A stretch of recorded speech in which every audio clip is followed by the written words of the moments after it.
Las Vegas, New Year's Eve 2017. Fireworks lit the desert sky as the Mirage Casino pulsed with champagne, slot machines, and millions of tourists. Surveillance cameras recorded what became 43 infamous minutes. Adrian Vega, 41, senior concierge, gliding through the lobby in a charcoal suit, leather briefcase in hand. For staff, it looked routine. Vega had spent 7 years as the man trusted to arrange jets, secure reservations, and discreetly move high-roller deposits. But this time, the briefcase contained $35 million in cash, money that would never reach the cashier's cage.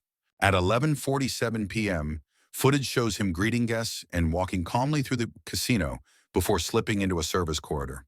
By midnight fireworks, Vega was already in the Nevada desert, having pulled off one of the boldest inside thefts in Las Vegas history. He didn't steal in spite of his job, noted investigator Dr. Sarah Martinez. He stole because of it. Before we dive deeper into this unbelievable heist, make sure to like this video, subscribe to the channel, and drop a comment below telling us what city you're watching from. I always love seeing where our viewers are.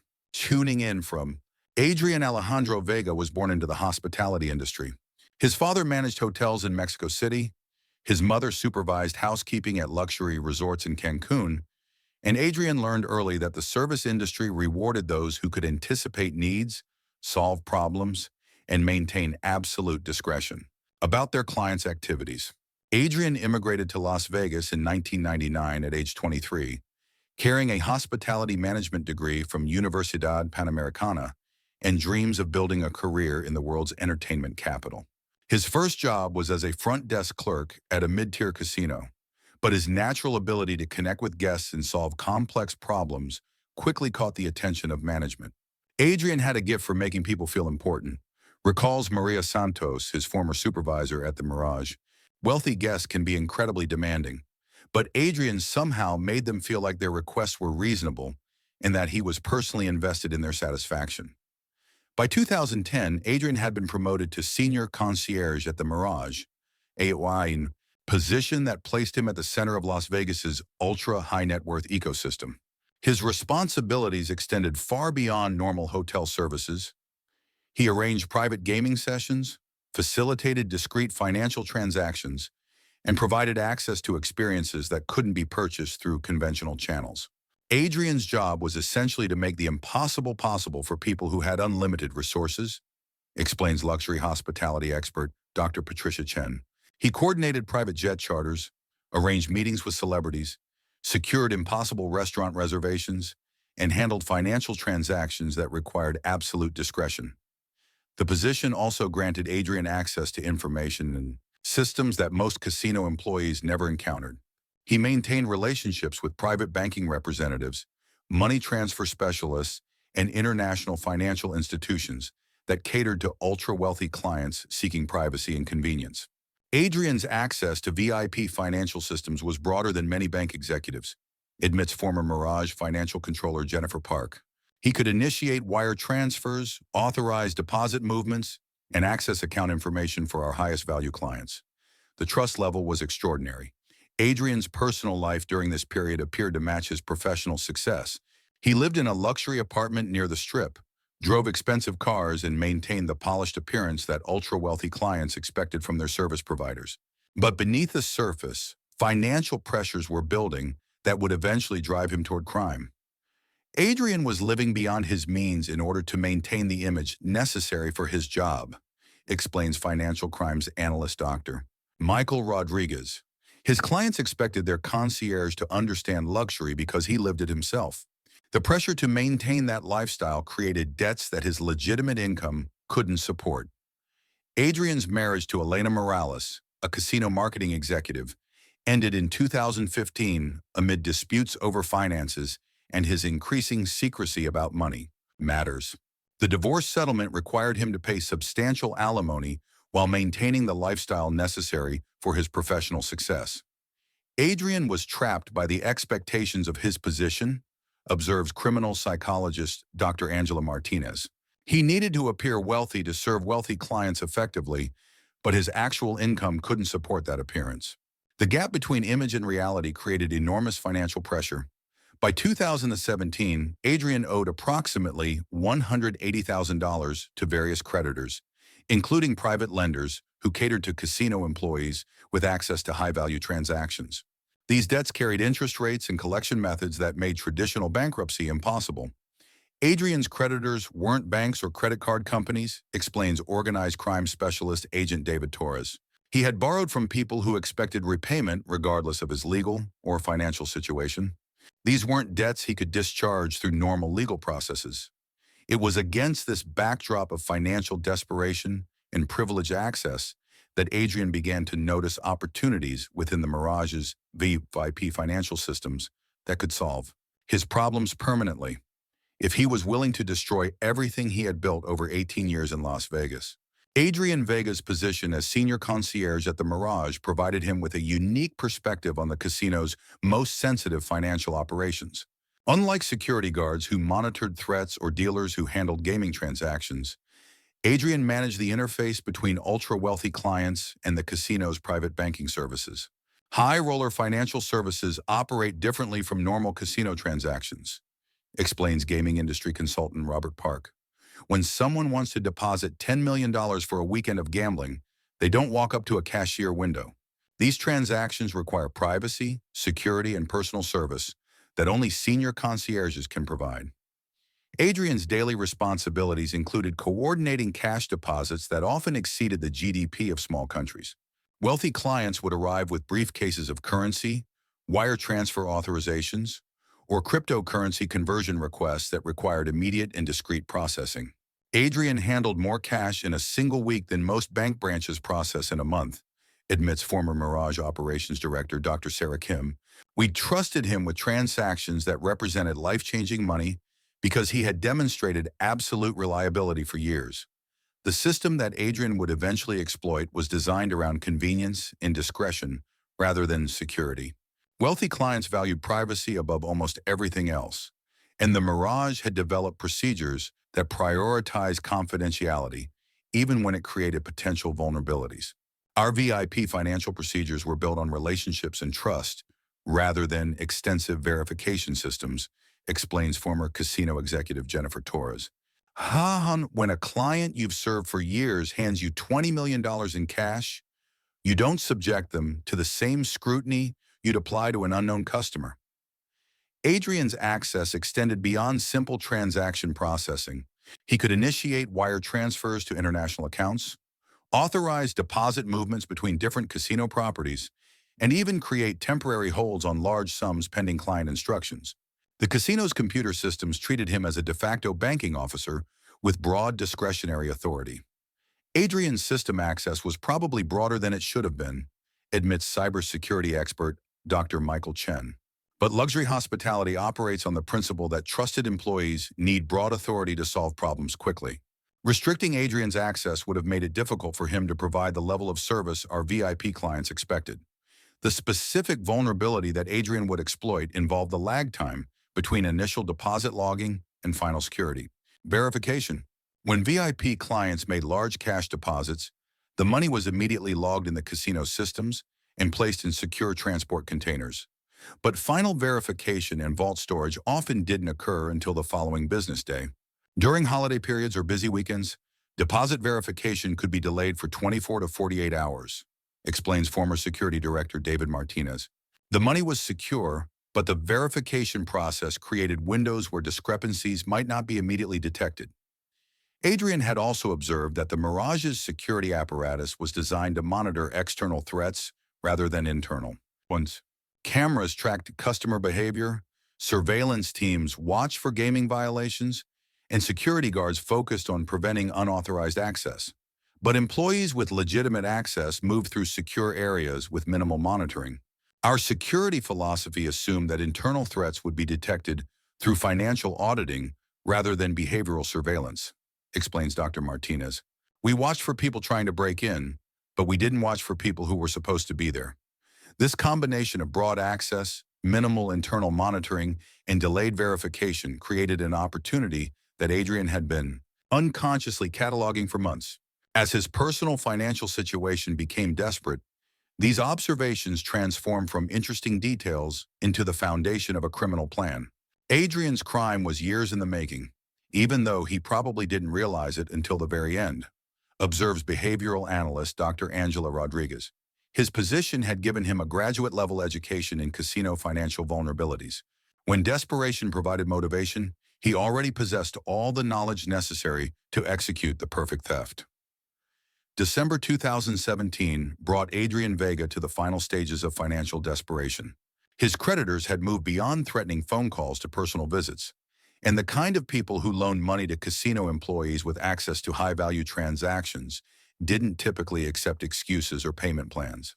Adrian's situation had reached the point where conventional solutions were no longer possible, explains debt collection specialist Dr. Patricia Valdez. He owed money to people who expected payment, regardless of his legal or financial constraints. These weren't debts that could be negotiated or discharged through bankruptcy. The breaking point came when Adrian learned that his ex-wife, Elena, was planning to file additional legal actions, seeking increased alimony based on his apparent Sursun and lifestyle. The irony was bitter. Elena assumed Adrian was hiding money because he maintained the expensive appearance necessary for his job, but in reality, that appearance was funded entirely through borrowing. Adrian was caught in an impossible situation, observes financial counselor Dr. Michael Torres. He needed to appear wealthy to serve wealthy clients effectively, but maintaining that appearance had created debts that his actual income couldn't service. He was living a lie that was about to destroy him. It was during this period of maximum pressure that Adrian began actively planning what would become the largest concierge theft in casino history. His plan leveraged every aspect of knowledge he had accumulated during 7 years of handling VIP financial transactions. Adrian's planning was sophisticated because he understood the system from the inside, explains former FBI agent Maria Santos. He knew exactly when money was most vulnerable, which procedures created opportunities, and how long he would have before his theft was detected. Adrian's preparation involved creating infrastructure for his escape and money laundering. He established shell companies in countries with strong bank secrecy laws, opened accounts under false identities, and arranged for cryptocurrency conversion services that could rapidly transform stolen cash into untraceable digital assets. Adrian spent months creating the financial architecture necessary to convert stolen cash into clean money, explains money laundering expert Dr. Jennifer Liu. He understood that stealing $35 million was only half the challenge. He also needed to make it spendable without triggering law enforcement attention. The technical preparation was matched by psychological preparation. Adrian began distancing himself from colleagues and friends, citing work stress and personal problems. He started taking longer lunches and occasional unexplained absences, testing whether his supervisors would question his whereabouts. Adrian was conditioning people to expect unusual behavior from him, observes criminal psychologist Dr. Sarah Martinez.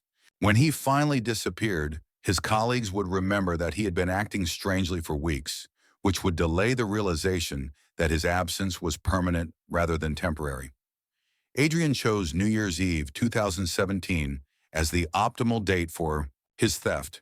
The holiday represented the busiest night of the year for Las Vegas casinos, when security staff would be overwhelmed with crowd control and routine procedures might be rushed or skipped entirely. New Year's Eve was perfect for Adrian's purposes, explains security consultant Robert Kim. Staff would be focused on managing massive crowds, executives would be attending VIP parties, and normal oversight procedures would be relaxed in favor of maintaining customer service during peak demand. As December 31st approached, Adrian had transformed from a trusted employee into a carefully prepared criminal.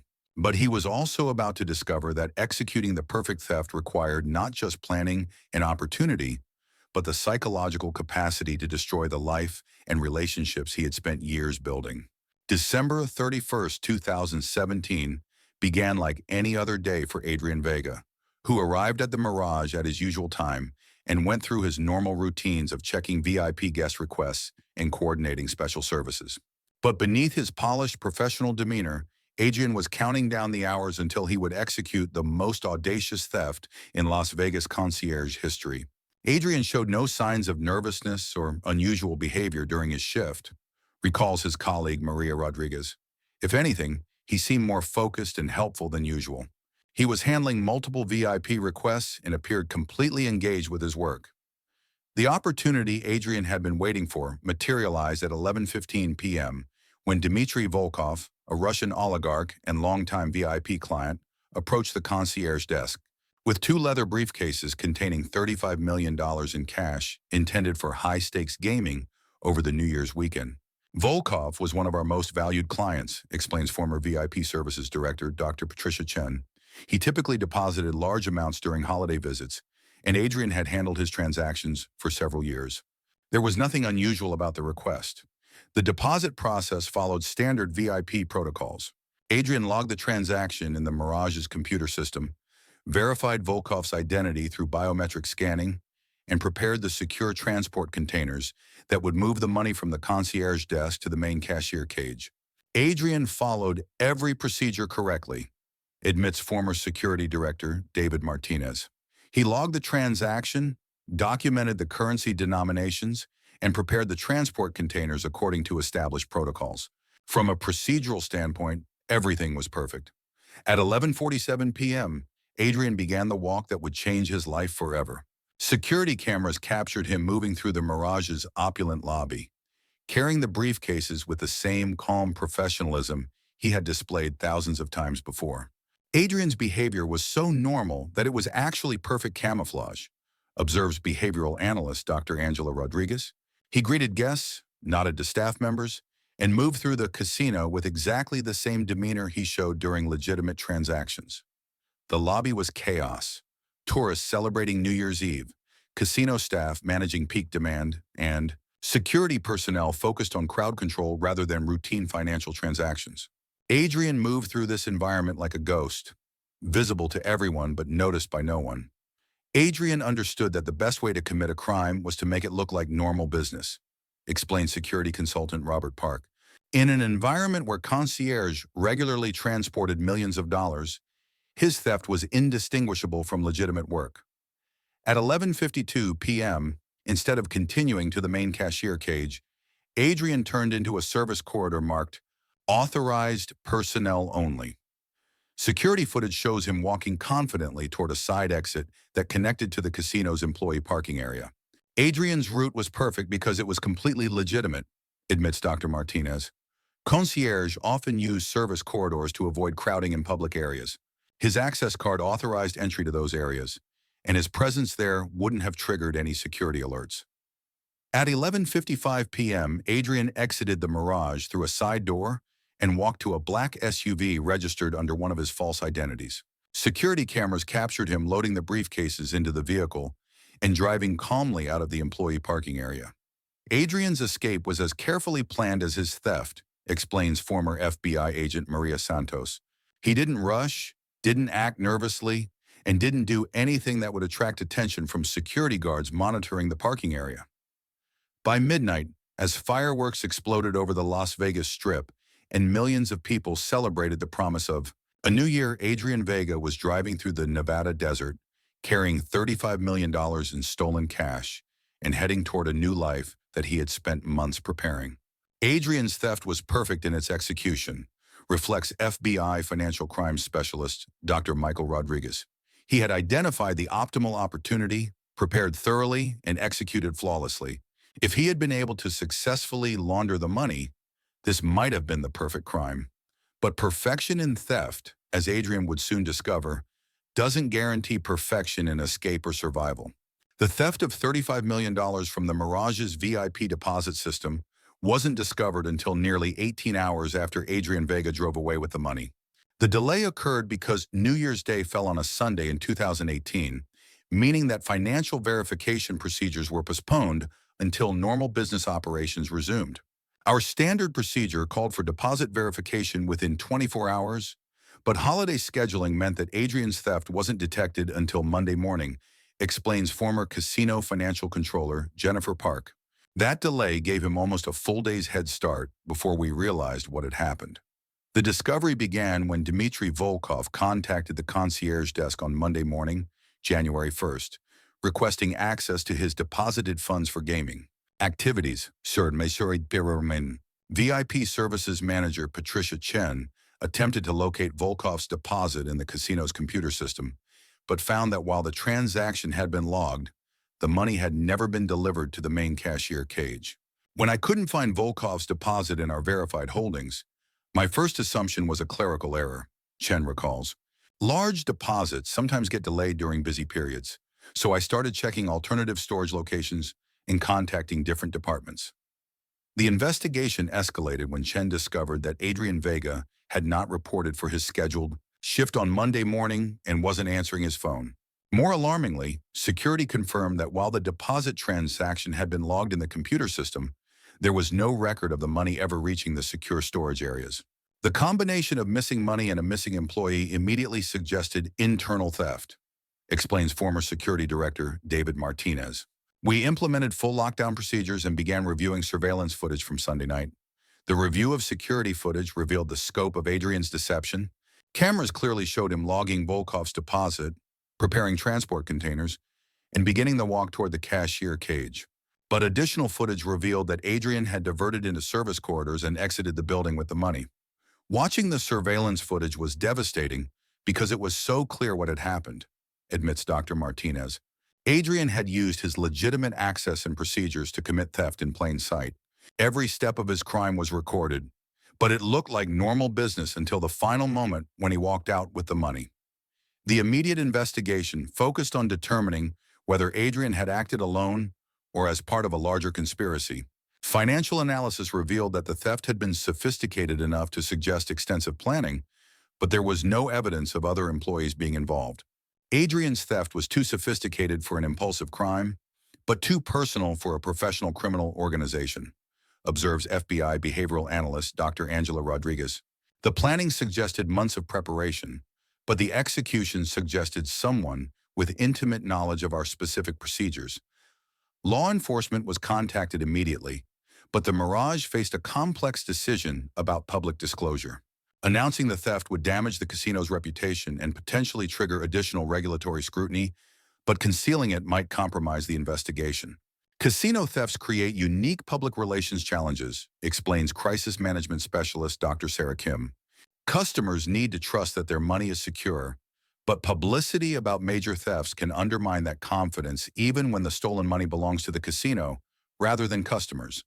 The investigation revealed that Adrian had systematically eliminated his connections to Las Vegas during the weeks before the theft. He had closed bank accounts, terminated lease agreements, and even arranged for his personal belongings to be shipped to a storage facility in Arizona. Adrian had been planning his disappearance for months, explains former FBI agent Maria Santos. By the time we identified him as a suspect, he had already erased most traces of his life in Las Vegas and had a significant head start on his escape. The magnitude of the theft and the sophistication of Adrian's planning triggered one of the largest financial crime investigations in Nevada history, involving multiple federal agencies and international cooperation efforts.